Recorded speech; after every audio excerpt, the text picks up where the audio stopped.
di questi due giovani. Oggi 13 giugno Sant'Antonio, per Padova è festa, ma il consueto programma delle celebrazioni è stato rivoluzionato. Il tradizionale pellegrinaggio della reliquia del santo si è svolto con un sorvolo sui luoghi simbolo dell'emergenza Covid. C'era anche la Presidente del Senato e per noi Luca Colombo. A metà pomeriggio la statua di Frate Antonio esce di sorpresa dalla basilica.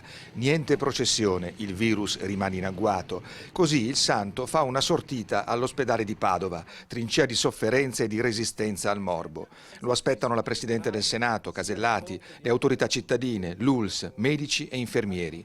Dice il delegato pontificio Fabio Dalcin: non avete fatto della cura un affare.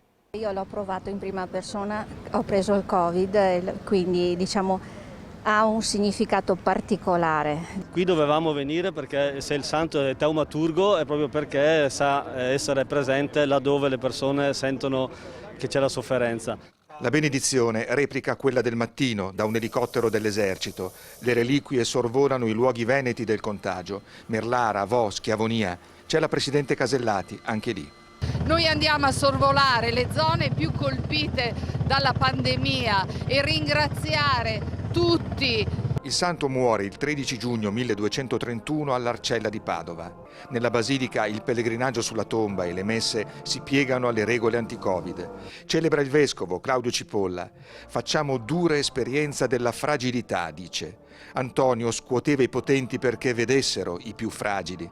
La sua testimonianza nel Vangelo può forse aiutarci a stare nella fragilità con speranza, senza strumentalizzazioni, a dare a scienza, arte, finanza, politica un senso, il bene dell'umanità. Una notizia ora appena